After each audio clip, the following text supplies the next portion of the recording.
बऱ्याच ठिकाणी वापसा नाही असे बरेचसे भाग आहेत. इथे अनेक ठिकाणी पाऊस झालाय. अनेक शेतकऱ्यांकडनं एकच फोन येतोय लोणार असेल, मेहकर असेल, इकडे पश्चिम भागात सुद्धा चिखली वगैरे भागात सुद्धा, की काहींना वापसा व्हायची अजून नाव घेत नाही, तर काहींना पेरताच आलं नाही अति पावसामुळे.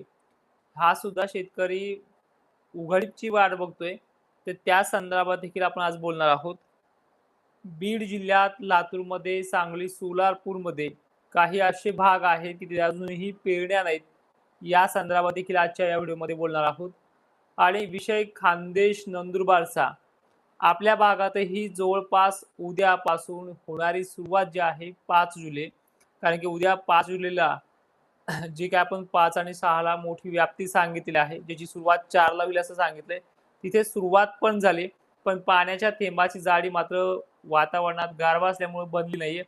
मात्र ती उद्या काय पराक्रम करणार आहे 5 जुलैला आणि 6 जुलैला, या संदर्भात आपण हा व्हिडिओ बनवतोय. तर चालेल.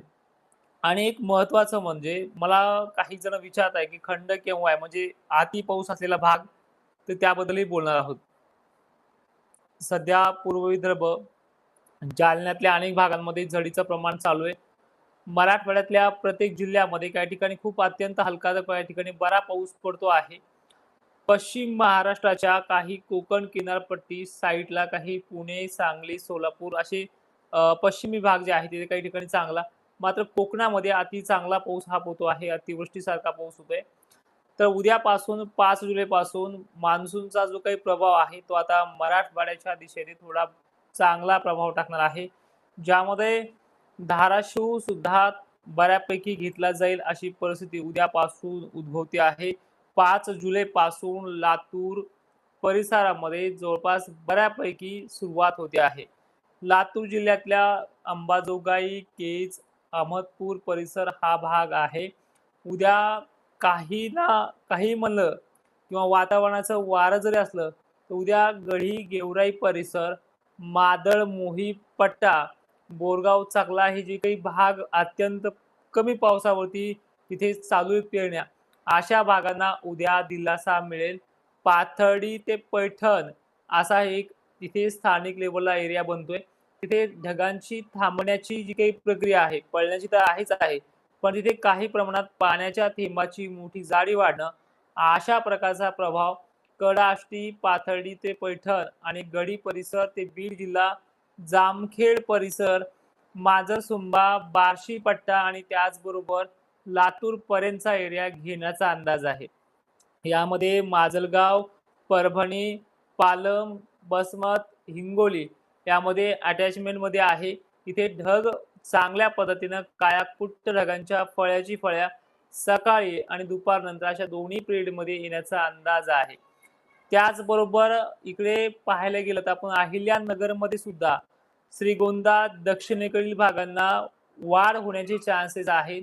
पण पेरणीचा सल्ला चांगली ओल झाल्याशिवाय नाहीये आणि काही पेरण्या थोड्याफार लांबतायत. कारण की आता 4-5 ला पाणी येतोय म्हणल्यानंतर मिरजपासून हा पेरण्या लांबलेल्याच आहेत. तर पुणे परिसरामध्ये भिवंडी, मुंबईला उद्या अतिवृष्टीचा ते रेड अलर्ट मॉडेलनुसार बनलेला आहे. त्यामुळे मुंबईची तुंबई व्हायला उद्या फक्त 6 वाजेपर्यंतची वेळ आहे. यामध्ये कोल्हापूरचाही समावेश आहे पश्चिम भागामध्ये. हे चित्र ह्या भागातलं आहे. विदर्भाच्या बाबतीत बोलायचं झालं तर आपण काल विदर्भ दौरा केलाय. लोणारची परिस्थिती जर पाहिली तर अति पावसानं बिकट होत चालली आहे. पिकांना सड निर्माण होते अशी परिस्थिती आहे. पण हा पाऊस तुमच्या भागामध्ये 7 ला काही प्रमाणात कमी होईल, पण 8 ला बऱ्यापैकी कमी होईल. पण राज्यातलं हे जे काही ढगाळ वातावरण आहे 8 जुलैपर्यंत थांबणार नाहीये. 6 ला, 5 ला आणि 6 ला उद्या आणि परवा आणखीन बळकट होत जाणार आहे. त्यामुळे जवळपास पूर्वेकडील भागांना सुद्धा वाशिम परिसर सुद्धा तो बऱ्यापैकी घेईल आणि तिथे सुद्धा पाऊस कदर आणून टाकेल अशी परिस्थिती पाहायला मिळते. लोणार, मेहकर, भोकरदन, जाफराबादचा ही जोर उद्या आणखीन वाढणार आहे. छत्रपती संभाजीनगरचे गंगापूर, पैठणचे भागांना दिलासा ते चांगला अति चांगला पाऊस असेल. पण कन्नड, सिल्लोड आणि वैजापूरचा देखील जोर उद्या वाढतोय.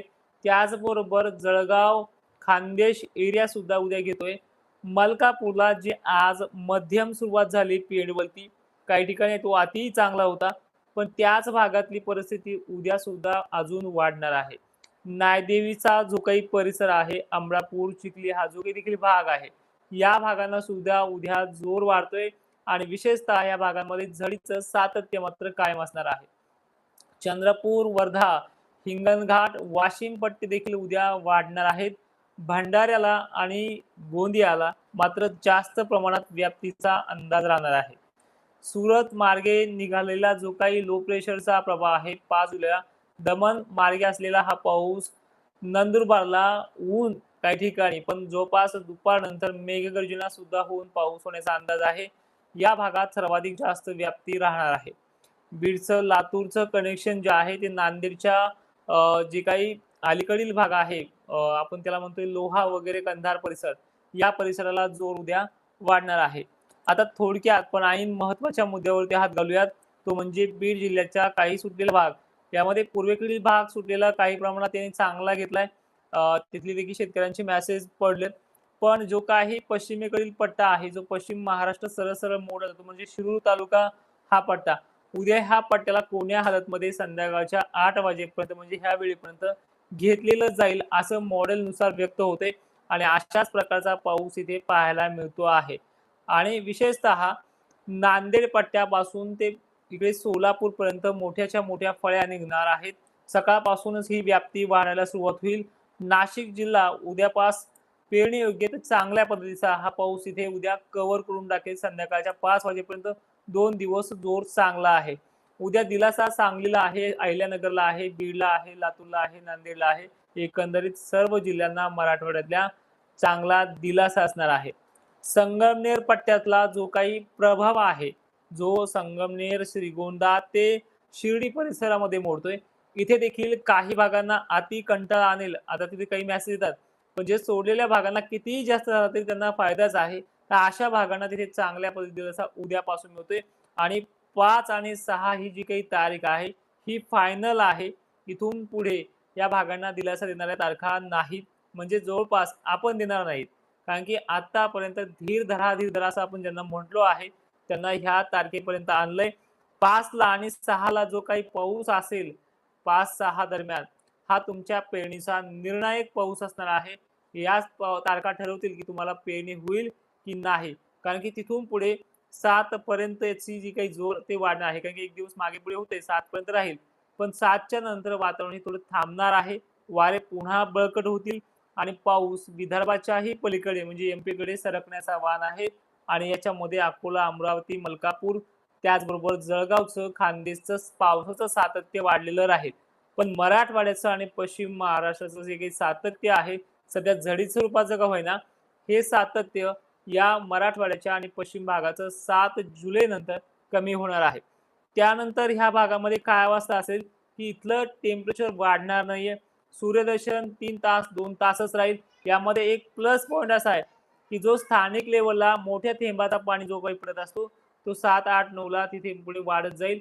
पण त्याची व्याप्ती मोठी नसते. जो आपण म्हणतो ना इकडे पडला तिकडे पडला, याच स्वरूपाचा हा पाणी 7-8च्या पुढे राहणार आहे. त्याच्या अगोदर सर्वदूर सारखा झडी ते दमदार आणि जोरदार मराठवाडा, पश्चिम महाराष्ट्रात सर्वत्र, विदर्भाचा जोरही उद्या वाढला जाणार आहे आणि एकंदरीत जालन्याच्या सर्व तालुक्यांना उद्या पासून जोर वाढणार आहे. एवढंच ह्या व्हिडिओच्या माध्यमातून होतं आणि जाता जाता थोडक्यात एवढंच सांगेन की प्रामुख्यानं सर्वाधिक जास्त आणि मोठा पाण्याची शहरं कोणती आहेत? सांगलीमध्ये पश्चिम भाग, कोल्हापूर, नाशिक जिल्हा हा सर्वाधिक जास्त पाण्याखाली असणार आहे. मुंबई, कोकण किनारपट्टीचे एकंदरीत सर्व जिल्हे, छत्रपती संभाजीनगर देखील एकंदरीत सर्व जिल्हे, भोकरदन, जाफराबाद हा देखील तालुके रडारवरती आहे. सोयगाव, कन्नड देखील आहे. वैजापूर देखील आहे. त्याचबरोबर देवळा राजा, सिंदखेड राजा हा परिसर आहे आणि लोणार मात्र टॉप लेवलला असणारा जो काही तालुका आहे, हा सुद्धा मोठ्या पावसाच्या रडारवरती आहे. त्यामुळे उद्याची जी काही कंडिशन आहे ती मराठवाडा, विदर्भ आणि खानदेश बरोबरच पश्चिम महाराष्ट्राला एकंदरीत जास्त बाष्पयुक्त वातावरणाचा रडार बनलेला हा जो काही भाग आहे, हा महाराष्ट्राला उद्या 5 जुलैला आणि 6 जुलैला जे काही दाखवणार आहे ते अंतिम सत्य ह्या पावसाचं असणार आहे. त्यामुळे हा ज्या 2 तारखा आहेत, ज्या मागे सुद्धा बरसल्या नाहीत तेवढ्या ह्या बरसतील. म्हणजे दमदार ते जोरदार याच पद्धतीने पण भाग घेण्याच्या बाबतीत हे 2 दिवस 5 आणि 6 जुलै हे असणार आहेत. तर पुन्हा एकदा सर्वांना जय शिवराय. धन्यवाद.